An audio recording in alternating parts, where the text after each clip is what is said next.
Good morning. I hope you've had a good week. If you live west of Nashville, the odds are that you saw a lot of rain early this week. The odds are you may have been in a flood area. And this Sunday, tomorrow morning, we're going to take up a special contribution for those people around Waverly, Tennessee that are flooded out and had a lot of damage. We're going to send that money to the Waverly Church of Christ and ask them to distribute it as they see need in their community. So please join us tomorrow morning for worship and help us with that special contribution for the people outside of Waverly. How many of you have ever been stuck? You know, when it snows around Nashville, we see people get stuck all the time because they're not used to the snow. But we get stuck in snow, in mud, in sand. We get stuck down in loose gravel if we're ever in that. It's easy to get stuck in all those conditions. And even with four-wheel drive, you can get stuck. I used to play in the shallow water when I was a kid. The boats I had ran really shallow. And you get to feeling almost invincible. And then you hit bottom and you're stuck. I've been in situations where I had to get people out of the boat so that I could float the boat. And when you get stuck in shallow water, you hope that you are on an incoming tide and not an outgoing tide, because you want more water to help float that boat and get it off the bar. Have you ever been stuck in a situation where you did everything that you knew how to do and you still couldn't get out of it? It's a very frustrating feeling. You go down the interstate when it snows and people just abandon their cars on the side of the road because they don't know what to do to get it unstuck. A lot of times we have to ask for help to get unstuck. You know, one of the toughest things for me is knowing what to say when I run across somebody that is stuck in life. You know, we can get stuck in a situation. We can get stuck and depressed because of the things that are going on in our lives, and we don't know how to get out of them. One of the frustrating things to me is my life's going real well. What do I say to somebody that I come across that is struggling and can't get out of it for some reason?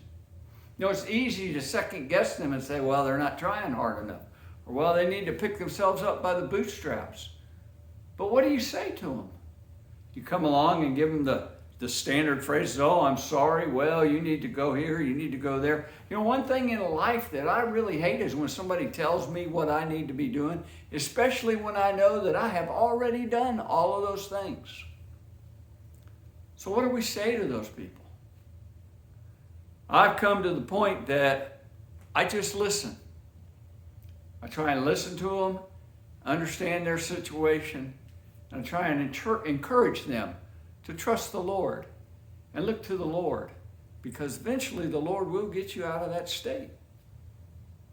You know, it reminded me when I was thinking about this of a story where Jesus comes across a guy that was laying by a pool outside of Jerusalem, and he was wanting to get healed, and he had been there for 38 years.